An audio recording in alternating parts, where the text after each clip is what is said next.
The alarm went off before I had even finished lacing my boots. 3 short blasts. Then one long tone. Whole breach. Not a drill. I grabbed my rescue kit and ran. My name is Ethan Hale, and I work rescue and recovery on Kepler Outpost. It is the kind of job where you run toward fire while everyone else runs in the opposite direction. Humans have a reputation for that. Other species call us reckless. We call it Tuesday. Kepler was never supposed to be a battlefield. It was a mid-sized trading station with nearly 6,000 residents from a dozen different worlds. It was built for cargo transfers, business deals, diplomatic meetings, and quiet nights beneath the stars. Nobody expected an attack. I was about to learn just how wrong everyone had been. Smoke filled the corridors as I reached Sector 4. Emergency lights washed the walls in red. People pushed past me in every direction. Then Captain Owen Marsh's voice came through my comm, "Hale. Sector 4. Get there now." "What are we looking at?" Enemy vessel dropped out of nowhere. No identification. No warning. Main dock was hit first. Command thinks it is a raid. A raid? They want something specific. That was all I needed. Survivors? Too many to count. Then I won't count them. I reached Sector 4 in under 2 minutes. The corridor had partially collapsed. A support beam hung at an impossible angle. Beyond the wreckage, I heard something. A voice. Alien. Weak. But alive. "Someone still in there," I said. "Hale, wait for backup." I didn't. I never do. The gap was barely wide enough for me to squeeze through. Sparks dropped from a ruptured power conduit as I crawled into what had once been a maintenance room. And that's where I saw her. She was trapped beneath a fallen support strut. Her skin had a faint silver sheen, almost luminous beneath the emergency lights. Her eyes were deep violet, catching every scrap of light in the room. She wore formal robes, torn and stained with blood.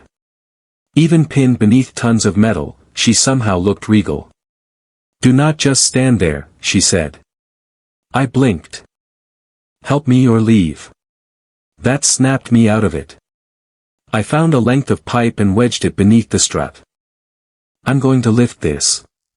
"It won't move." "It will." "You sound very certain." "That's because I'm stubborn." I pushed. Nothing. I pushed harder. My muscles burned. The ceiling groaned above us. Then the station shook violently. Dust poured from the ceiling. "If you cannot free me," she said, suddenly serious, "you need to leave." Not really in my nature. I pushed again. This time, the strut moved. "Pull your legs out." She did. I got an arm beneath her and hauled her upright. "Can you walk?" "I can try." That was answer enough. I half carried her toward the opening. Then the ceiling came down. The explosion of metal and sparks threw us forward. I twisted instinctively, taking the worst of the impact against my own body. For a few seconds, everything disappeared into ringing silence. Then sound returned. I looked down. "Are you hurt?" She stared past me. I followed her gaze. Another collapse was coming. There was no time. I grabbed her and moved. Debris crashed around us as we forced our way through the narrowing corridor. Something slammed into my shoulder hard enough to turn my vision white. I kept moving. Stopping meant dying. We reached an emergency shelter pod just before the corridor behind us collapsed completely. I shoved her inside. Then I followed. The door sealed. For the first time since the alarm began, there was silence. She slid down the wall, finally allowing herself to feel the pain. Blood seeped through her fingers. "Let me see that. It is not the worst wound I have carried." Still needs treatment. I wrapped the wound as tightly as I could. She watched me. You did not have to come for me. Captain told everyone else to pull back. I heard. And yet here I am. A faint smile touched her face. Stubborn. That's one word for it. We were trapped. The station's communication network was dead. Her breathing became shallower. I looked at the wound. It had reopened. Hey. Stay with me. She looked into my eyes. My name is Casari Vaughn. Ethan Hale. My people have a custom, she whispered. When death feels close and no family is present, there is a way to ensure someone carries your memory forward. You're not dying. She almost laughed. You cannot know that. I know enough. Her hand closed around my wrist. Ethan Hale, then she said something I didn't understand. I am sorry for what I am about to do. Before I could react, she pulled my arm toward her. And bit me. For sharp punctures broke the skin of my forearm. I stared at her. What was that? In case I do not wake up, she whispered. Then her eyes closed. Her body went limp. Casari. I held her against me and shouted for the rescue team. Minutes later, cutting tools finally broke through the shelter wall. The door opened. Captain Marsh appeared first. Relief crossed his face. Then shock. His eyes dropped to my arm. What did she do to you? I don't know. But the alien healer behind him did. She stared at the 4 marks. Her face went pale. By the ancestors, she looked at Casari. Then at me. She has claimed him. At the time, I had no idea what those words meant. I would soon discover they were the beginning of the biggest problem of my life. Because Casari Vaughn wasn't just another survivor. She was the heir to one of the most powerful houses in the galaxy. And that bite had just changed my status from rescue worker, to something I had never imagined becoming. Her mate. I woke up 2 hours later in the station medical bay. My head hurt. My shoulder hurt. My arm hurt. And I had absolutely no idea why everyone kept staring at me. Captain Owen Marsh sat beside my bed. How are you feeling? Like I got hit by a collapsing ceiling. You did. Then I'd say I'm doing pretty well. He almost smiled. Then his expression became serious. Tell me exactly what happened in the shelter. I told him. The collapse. Finding Casari. Getting her free. The shelter. Her wound. And finally, the bite. When I finished, Owen looked away for a moment. What? The healers have been talking. About me? About what she did to you. Before he could explain, the door opened. The alien healer from the rescue entered. Silver markings ran along her jaw. I am Celine Marrow, she said. Chief healer to House Vaughn. She examined my arm. When she saw the 4 punctures, her expression changed. You do not know what this means. No, you called it a bite. I assumed that's what it was. It is called the binding bite. That sounded harmless enough. Until she continued. It is one of the oldest customs of my people. She explained that the bite was given when someone believed death was near and wanted another person to carry their memory forward. But it wasn't merely symbolic. Under Solinari law, the binding bite created an unbreakable bond. A mating bond. I stared at her. A what? A mate. I looked at Owen. He didn't move. This is insane. It is law. She was dying. Yes.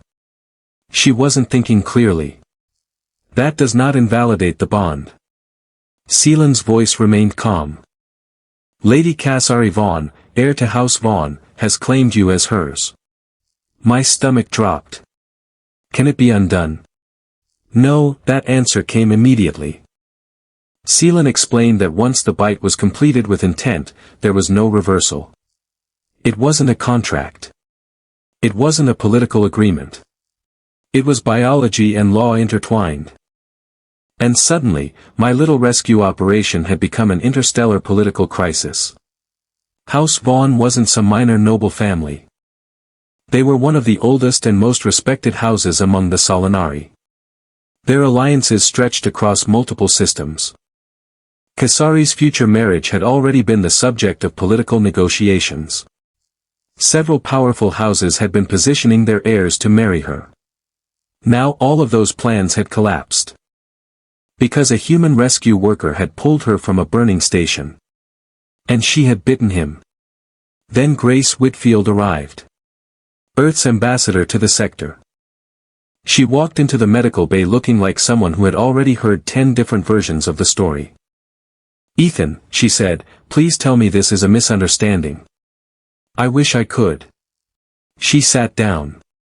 "House Vaughn has been contacted by multiple delegations. Everyone wants to know who you are." "I'm a rescue worker." "Not anymore." She explained what the bond meant politically. Some houses would see it as an insult. Others would see it as an opportunity. Some might even try to remove me. Then Casari woke up. "Seelan came to get me. She is asking for you." When I entered her recovery room, Casari was sitting upright. She looked healthier. But the softness I had seen in the shelter was gone. "You are angry," I said. "I am reconsidering the wisdom of my actions."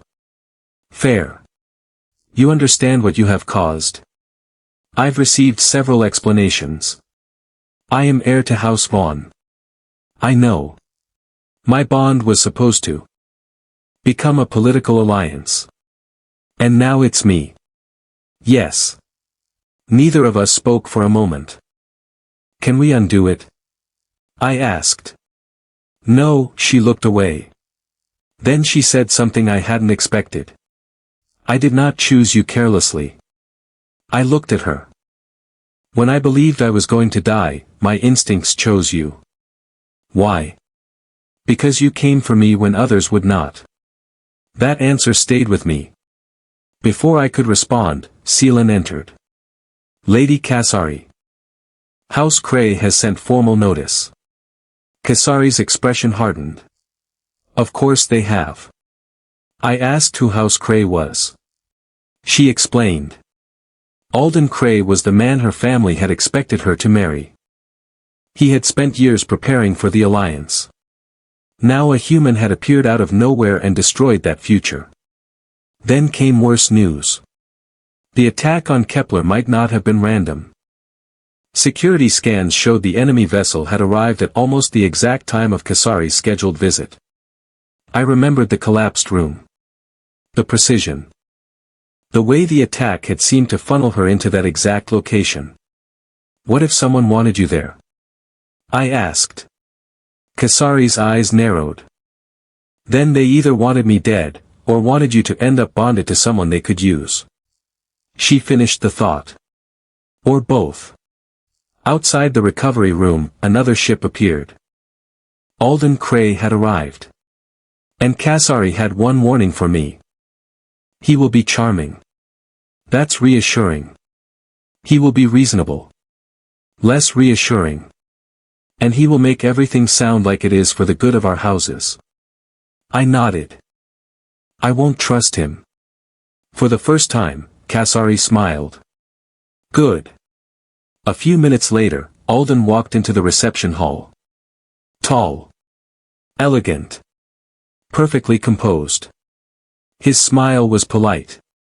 His eyes were not. He looked at me like I was a problem he intended to solve. "Ethan Hale," he said. "Alden Cray." He studied me. "Do you understand what you have become?" "I'm learning." His smile faded slightly. "This bond threatens 2 generations of carefully negotiated alliances. The bond wasn't planned. Neither was the attack that created it. His words carried a warning. He wanted the bond dissolved. Casari refused. Alden left with one final promise. He would challenge the bond before the council. And when he was gone, Casari looked at me. This is going to get worse.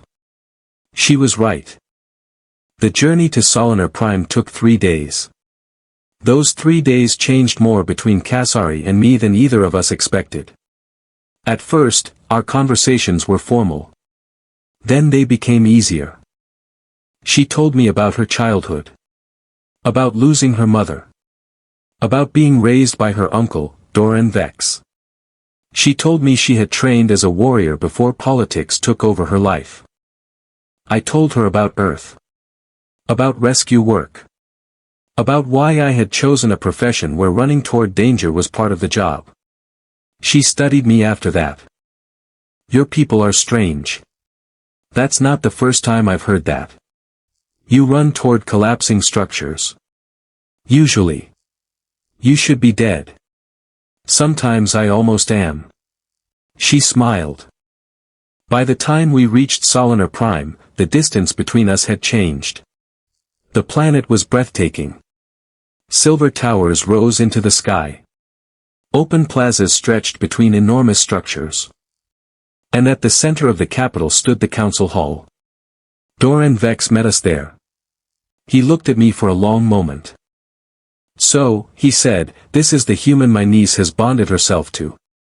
Ethan Hale. I know. He told us House Cray had already filed a formal challenge. Then came the real warning. If I wanted the bond recognized, I would have to prove myself worthy. The council would invoke the trial of worth. 3 tests. Resilience. Wisdom. Loyalty. The first began beneath the open sky. I was given no armor. No weapon. Just a simple tunic. Ahead was an obstacle course designed to expose weakness. Rope bridges. Deep pits. Stone walls. Barriers that required raw strength. Hundreds of nobles watched. Most expected the human to fail. I didn't have the physical advantages of the Solinari. But I had something else. Experience. Rescue work had taught me that strength wasn't always about power. Sometimes it was about continuing when your body told you to stop. Halfway through the course, my grip slipped. I fell hard. Pain shot through my injured shoulder. I heard laughter. I got up. I kept going. I crossed the final marker barely able to stand. The crowd was silent. Doran's face remained neutral. But his eyes had changed. The second trial was different. Alden himself questioned me. He presented scenarios from Solinari history and demanded my judgment. I didn't know their history. I said so. That seemed to frustrate him. You lack our history. Yes. How can this council trust judgment built on ignorance? Because judgment isn't about knowing every answer already. The room became quiet. It's about knowing how to find the right answer when it matters. I'd rather admit I don't know something than pretend I do just to look impressive. Something changed in the room. People began listening.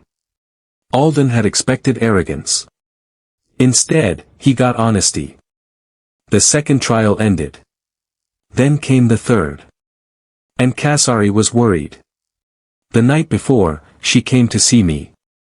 The loyalty trial is different. How? It tests what you're willing to sacrifice. For what? For someone you care about. I understood immediately. They're going to use you. Her silence confirmed it. The next evening, the council constructed a simulated disaster. Collapsing structures. Trapped civilians. Limited time. Limited resources. Casari was placed inside the simulation with several others. My instincts screamed at me to reach her first. But that was exactly what the trial was designed to test. A worthy consort wasn't supposed to protect only one person. He had to understand responsibility. So I worked the problem like a rescue scene. I assessed injuries. I calculated survivability. I moved people who could be saved quickly. I cleared paths. I prioritized the greatest number of lives. Even though Casari was waiting. Even though every instinct told me to go straight to her. Eventually, she was the last person I reached. The simulation ended. I found her standing among the others. She looked at me. You made me wait. You would have done the same. She smiled. Yes. Then Doran Vex stood. The council had watched everything. This council recognizes that Ethan Hale of Earth has demonstrated resilience, wisdom, and loyalty sufficient to satisfy the trial of worth. The bond was recognized. House Cray had lost. Or so we thought. That night, we received new information. The attack on Kepler had been deliberate. Financial records connected intermediaries directly to House Cray. The evidence was no longer circumstantial. The attack had been aimed specifically at Casari. And now everyone understood something terrifying. The trial of worth had never been the end of the conflict. It had only been the beginning. The evidence against House Cray was growing. But evidence didn't mean safety. 3 days after the trial, Doran presented encrypted records, financial transfers, and testimony from the captured attacker. The connections were becoming impossible to ignore. Still, Alden denied everything. Then came the attack. It happened during a formal gathering. Hundreds of nobles were present. Casari stood on a raised platform. I was nearby. And then I noticed something wrong. A man near the edge of the platform shifted his weight. Everyone else was relaxed. He wasn't. His hand disappeared beneath his robes. I moved before I even understood why. The weapon came out. It wasn't aimed at me. It was aimed at Casari. I stepped between them. The blade struck my shoulder. Chaos exploded. Guards rushed forward. The attacker was subdued within seconds. Casari dropped beside me. Ethan. I've had worse. You are bleeding. Still worth it. Her expression broke for just a moment. The attacker claimed he had acted to preserve the purity of House Vaughn's bloodline. But investigators found financial transfers connecting him to accounts associated with House Cray. Doran was grim. Circumstantial. But enough to make someone nervous, I said. House Cray was running out of options. Then the real danger appeared. Casari disappeared. Her personal security signal went dark. One moment she was there. The next, she was gone. Doran's officers scrambled to track her. Nothing. I studied the tactical display. The attack wasn't random. Doran looked at me. Why? Whoever took her knew the security rotations. Selin understood immediately. Someone inside the estate. Exactly. But we didn't have time for an investigation. If Alden wanted her dead, he'd have killed her, I said. Taking her alive means he wants something else. Leverage, Doran said. Or a forced resolution. Selin went pale. I forced bonding.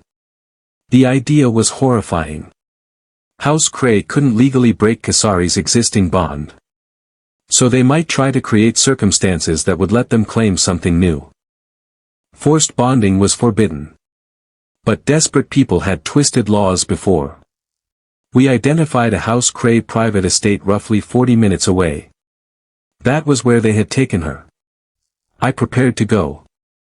Doran tried to stop me. You don't know what you're walking into. I know exactly what I'm walking into. You're not a soldier. No, I looked at him. I'm a rescue worker. Then we moved. House Vaughn's forces approached the estate before dawn. The perimeter defenses fell quickly. We entered the main structure. I moved with the forward team. Every hallway reminded me of Kepler. Every door was another unknown. Then we reached the central chamber. 4 guards. And Alden. Casari was bound but unharmed. Alden's composure was finally gone. "This changes nothing," he said. Doran stepped forward. "It changes everything." Alden backed toward Casari. "You cannot understand what this alliance means." "I understand perfectly," Casari said. Alden's hand moved toward a weapon. For one terrible second, nobody moved. Then Casari did. Even with her hands bound, she drove her weight into him. Her warrior training took over. His aim broke. House Vaughn's guards rushed in. Alden was restrained. I reached Casari and cut the bindings. "You came. I told you I would." She looked at me. Something changed in her expression. Not fear. Not uncertainty. Trust. And I realized the bond that had begun as an accident was becoming something neither of us could dismiss anymore. The evidence was now overwhelming. The original attack. The assassin. The kidnapping. The attempt at forced bonding. All of it pointed toward House Cray. And this time, there would be no diplomatic escape. By the time we returned to Solinar Prime, House Cray was cornered. Doran had everything he needed. Encrypted communications. Financial transfers. Witness testimony. The captured attacker. And now Alden's own failed attempt to force Casari into another bond. The council assembled again. This time, the atmosphere was different. There was no uncertainty. No curiosity. Only judgment. Lord Cray denied everything. He claimed his house had been framed. Alden claimed he had acted for the stability of the region. But his own actions told a different story. He had challenged Casari's bond. He had tolerated violence against Ethan. He had attempted to seize Casari. And when those plans failed, he had tried to force a new outcome. Doran presented the evidence piece by piece. No dramatic speeches. No exaggeration. Just facts. The council listened. One elder after another began turning against House Cray. Then the verdict came. House Cray would lose its highest privileges. Lord Cray and Alden would remain under council oversight pending full judgment. Their political ambitions were finished. Their alliance with House Vaughn was dead. But the council had another matter to settle. My bond with Casari. Doran stood before the assembled nobles. Casari stood beside me. For the first time, we weren't separated by protocol. This council formally recognizes the bond between Lady Casari Vaughn, heir to House Vaughn, and Ethan Hale of Earth. The words carried across the chamber. Not merely because the ancient law demands recognition, he paused. But because this council has witnessed what this bond has become. He named the trials. Resilience. Wisdom. Loyalty. Then he named the moments outside the trials. The rescue at Kepler. The assassination attempt. The willingness to face danger. The choice to protect others. The council had seen enough. Let no house question this bond's legitimacy again. Applause filled the chamber. It was warmer than anything I had heard during the trials. For the first time, the crowd wasn't looking at me as an outsider. They were looking at me as someone who had earned his place. Later that evening, Casari and I stood alone on a balcony overlooking Solinar Prime. The city glittered beneath us. The sky was clear. No alarms. No collapsing corridors. No assassins.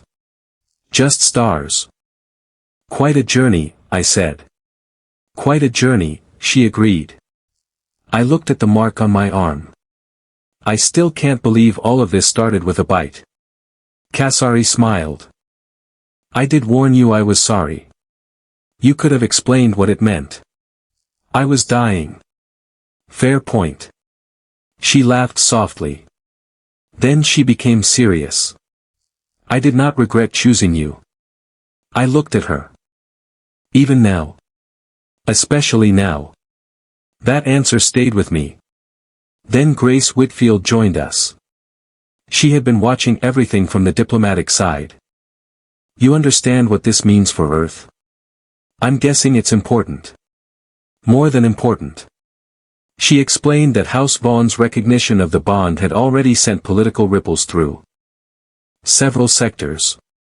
Earth's standing had changed. Other houses were now asking questions about humans. Human customs. Human loyalty. Human courage. Human bonds. I shook my head. When I signed up for rescue work, becoming a diplomatic asset wasn't exactly part of the job description. Grace smiled. History rarely asks permission. Casari reached for my hand. I took it. And for the first time, neither of us hesitated. Whatever had begun in that shelter pod was no longer simply an accident.